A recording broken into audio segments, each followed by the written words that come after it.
Welcome to Binge Breakthrough, the podcast designed to help you finally break through the barriers that keep you stuck feeling out of control around food. I'm Master Certified Coach Jane Pilger, and I want you to know that no matter how long you've been struggling or what you've tried, food freedom is possible, and I'm here to show you how. After years of therapy, eating disorders treatment, restrictive diets, and reading all the books, I was still stuck in the on-again, off-again cycle of restricting and binging until I was able to see it all from a new perspective that changed everything. Each week, I will share the strategies, tools, and mindset that allowed me to overcome my decades-long battle with binge eating. Your journey to body trust starts now. Let's dive in. Hello, trusted listener. Welcome to episode 9 of Binge Breakthrough. I consider you a trusted listener because I trust that you are listening to this episode at a time that is going to be so pivotal for you. No matter what you are doing, no matter where you are, why you are listening to this episode, I trust that this is going to be a powerful time for us together. And this may just be the concept that changes things for you as you work on creating your own personal breakthrough as it relates to your eating patterns. So we are in the middle of a deep dive into the 8 solutions to unwinding binge eating. If you're just tuning in for the first time, let me give you a little bit of a roadmap of where we've been. So in episode number 1 of the podcast, I shared my story so that you can understand where I've been and how I might be able to help you in your own journey. I also talked a little bit about what I mean when I talk about binge eating. And then in episode 2, I shared the 8 reasons that I see why most people binge, the main 8 reasons. And then in episode number 3, I gave a summary of the solution to each of those 8 reasons, the how to stop. And then what we're doing now is we are in the middle of a deep dive where each episode is a deep dive into the solution for how to stop for each of the reasons why you binge. Now, I want you to know that each of these episodes stands alone. So if you are just joining me for the first time, you are not missing a thing. Now, you might decide that you want to go back and listen to the others, but you don't need any other background for this episode to be a breakthrough concept for you today. All right, so this week, we are talking about the number 6 reason why you binge, and that is an attempt to control. So many people who struggle with feeling out of control around food logically think the answer is they need to control themselves more. If I already feel out of control, then all I need is more control. So they try to control their weight, their appetite, their food intake. And this is because they don't trust themselves, especially when it comes to making food choices, or they don't trust themselves to be around certain foods. So what's the solution to this? The solution is to develop trust. If you trust someone, you don't need to control them.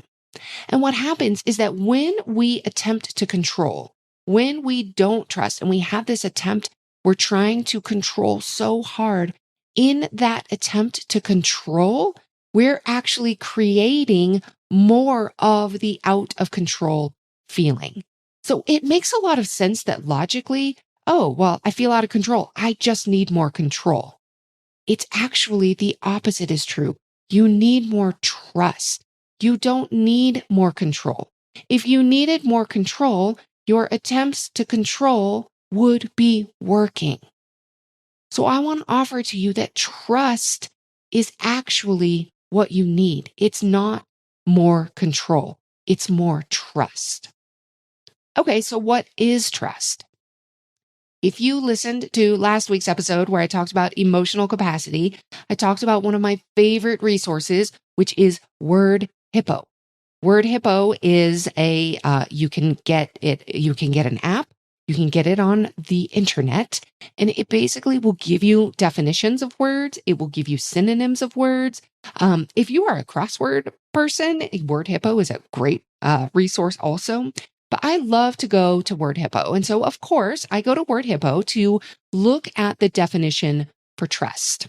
And 3 definitions really caught my eye that I wanted to share. So one is complete faith in the reliability of someone or something.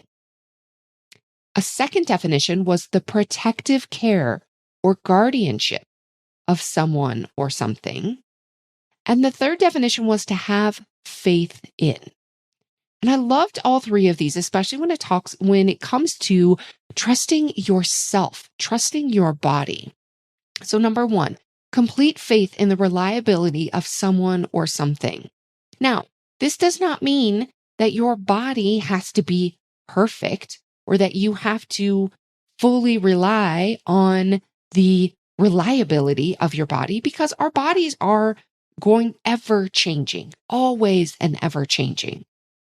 But we can have faith in it, that it's going to communicate with us. Now, this isn't perfection. None of this is perfection, but it's the reliability of it. The second definition, the protective care or guardianship of someone or something. Do you protectively care for your body? If you don't trust it, maybe not. A lot of people don't.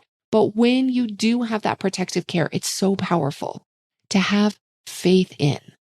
Now, none of these things, again, this is not perfection. This doesn't mean we don't make mistakes. It doesn't mean there are times that we don't protectively care for ourselves. We don't rely on ourselves. We don't have faith in ourselves, but we can always come back to that.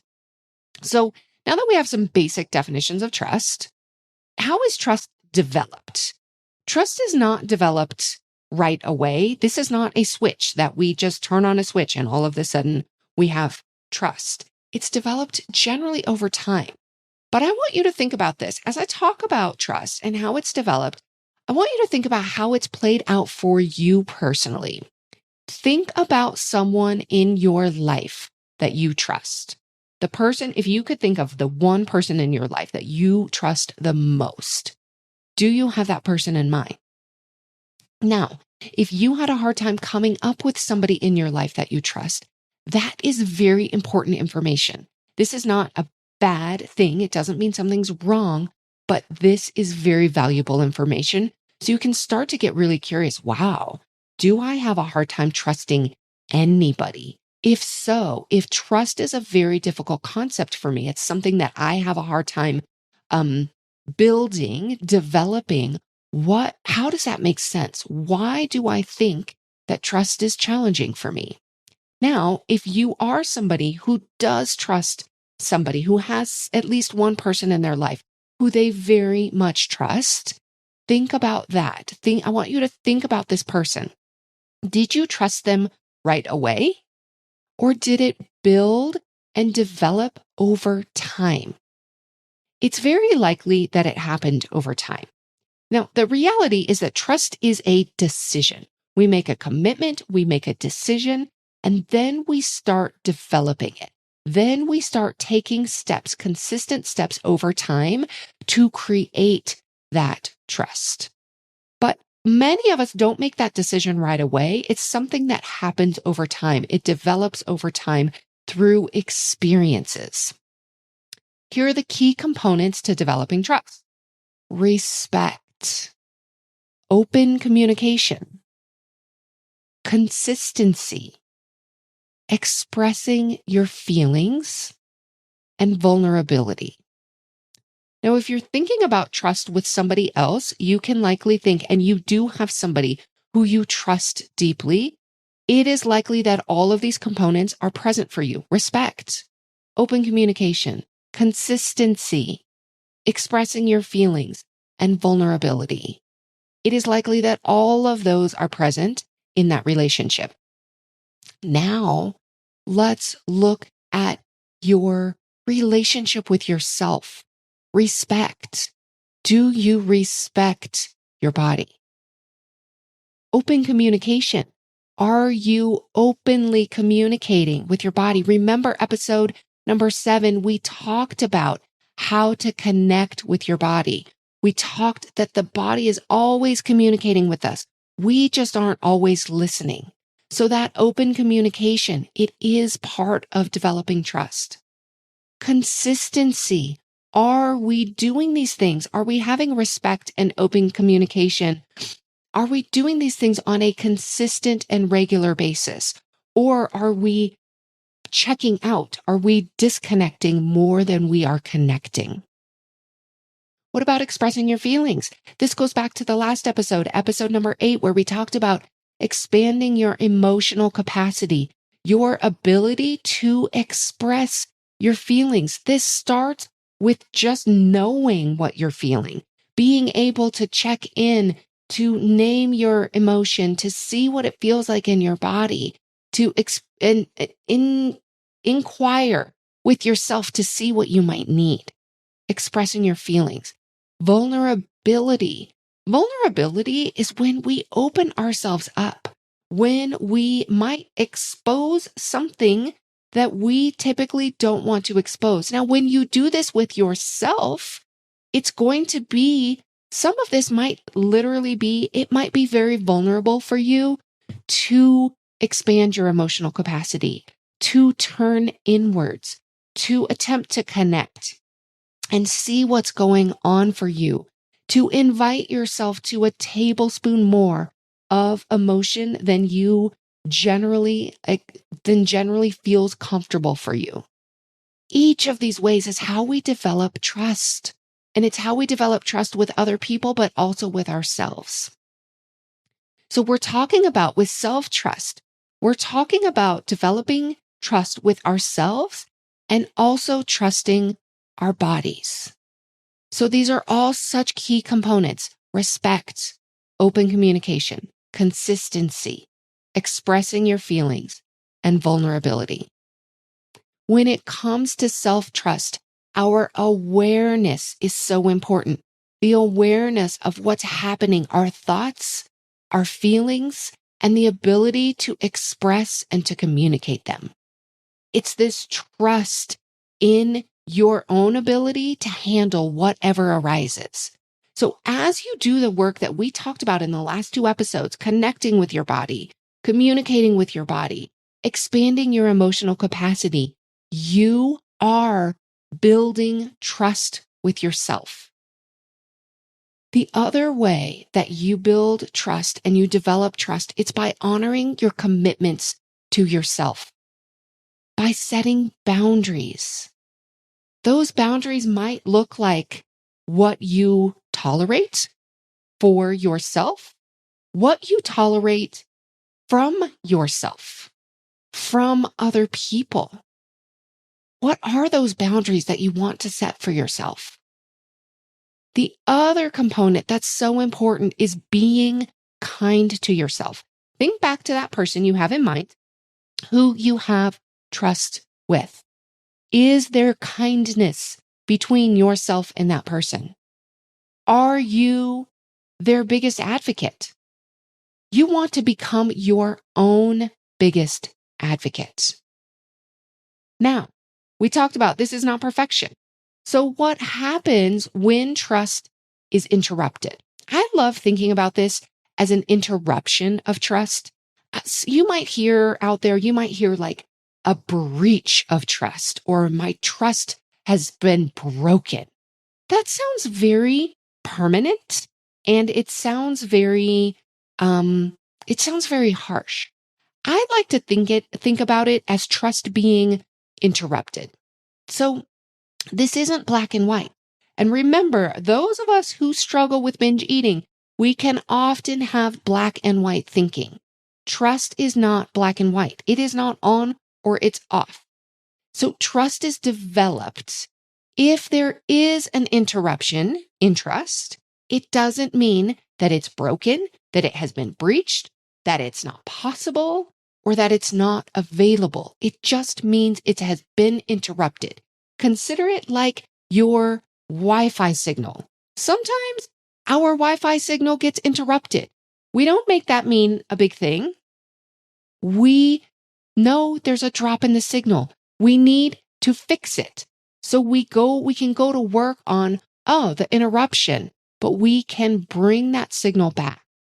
So the key steps, if trust is interrupted, are to take responsibility, reflect, understand what happened, communicate openly, honor your commitments, and kindness and compassion have to be at the center of all of it.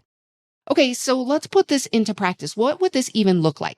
Let's say after a binge, if there has been a binge, if you have binged, this would be an interruption in trust.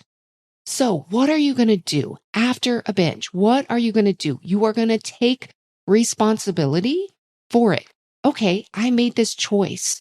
Where did that happen? Now, when we take responsibility, there is a difference between responsibility and blame.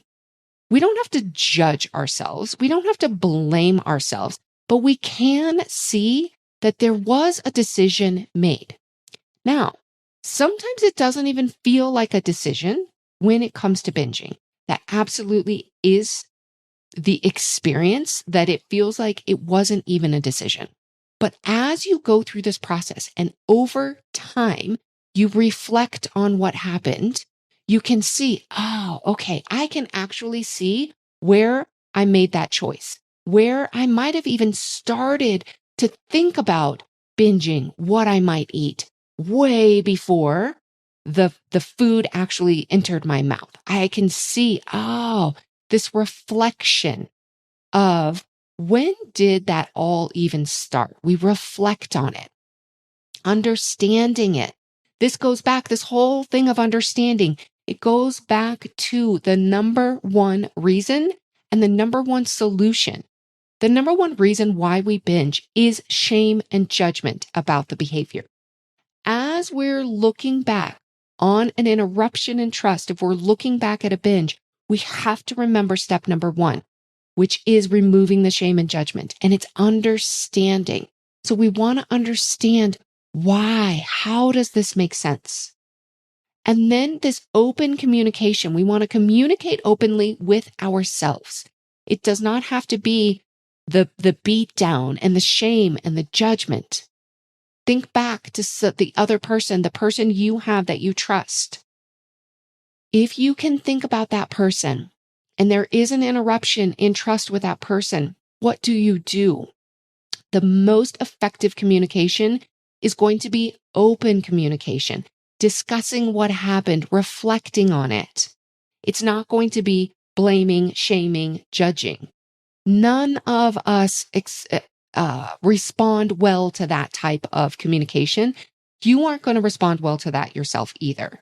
So you want to reflect on it, understand, have that open communication with yourself. Some people like to do that in a journal, just writing out what happened. Honor your commitments. Honoring your commitments to yourself is like taking really good care of yourself. We talked before about one of those word hippo definitions, the protective care or guardianship of someone or something. You want to take protective care of yourself. So if there has been an interruption in trust, we want to look at it with kindness, with compassion, taking protective care of ourselves, understanding it, what happened here, reflecting on it. This is how we develop trust, because no, you may not be perfect, but just because you're not perfect doesn't mean you can't develop trust with yourself. You can have interruptions in trust and use the way that you respond to them as opportunities to build more trust in the future. Think about this. Think about this person that you actually trust more than any other person. It is very likely there have been several interruptions in trust of some sort. Maybe it was an interruption in communication. Maybe it was an interruption in understanding. There have likely been interruptions in that relationship. And the way that that trust gets strengthened and developed is in coming back after those interruptions and rebuilding and repairing. This is what you want to do with yourself. Rebuild and repair those interruptions. Okay, now I want to talk about the next level and one of the most important concepts when it comes to self-trust. This is the idea of two-way trust. So what does two-way trust mean? It's not enough to trust your body. Your body has to trust you too. So think about this. Over the years, you have given your body so many mixed signals. Sometimes you withhold food from it. Maybe it's an attempt to lose weight or to make up for a previous binge. And sometimes you give your body way more food than it can comfortably process at one time. The body literally doesn't know if it's going to be in famine or in a massive overload. So this is why sometimes the body will go in binge mode, forcing as much food as possible when it has the opportunity because it doesn't know when the next famine might be coming. A crucial part of developing two-way trust is your body being able to trust that you will feed it when it is hungry, and you remove the physical and emotional restrictions that keep the body in a state where it doesn't trust that it will be fed regularly and faithfully. When your body trusts that it will be fed on a regular and consistent basis, it will relax and you will see a direct impact on your nervous system.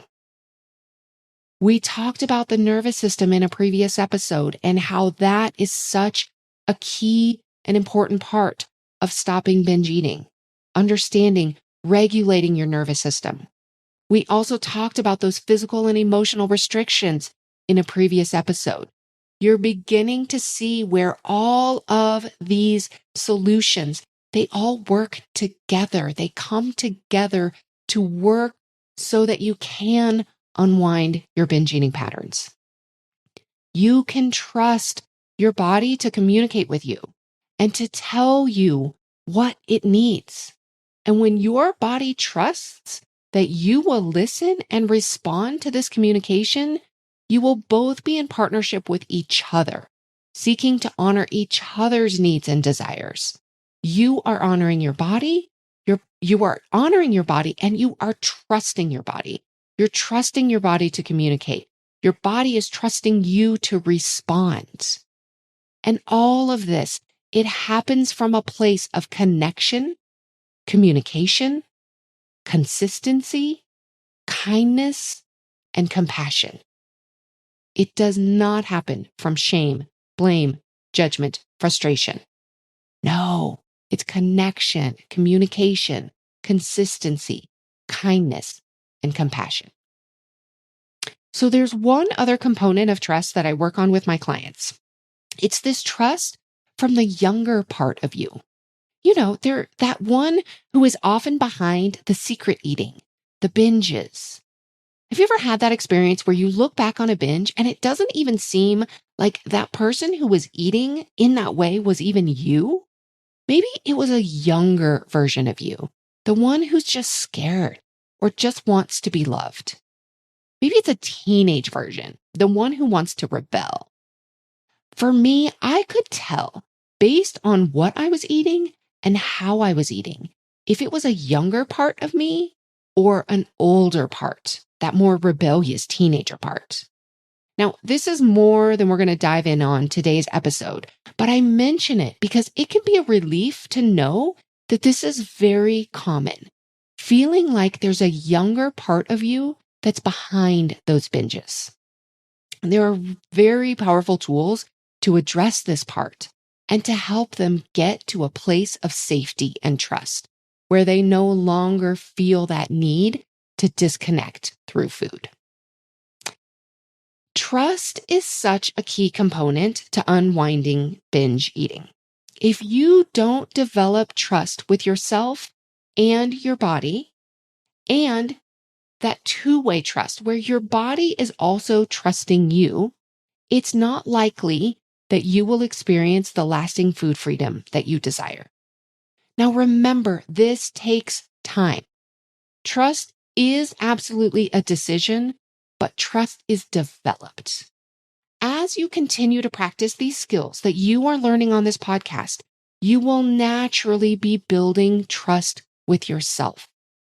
This is another place all of these solutions are working together with each other.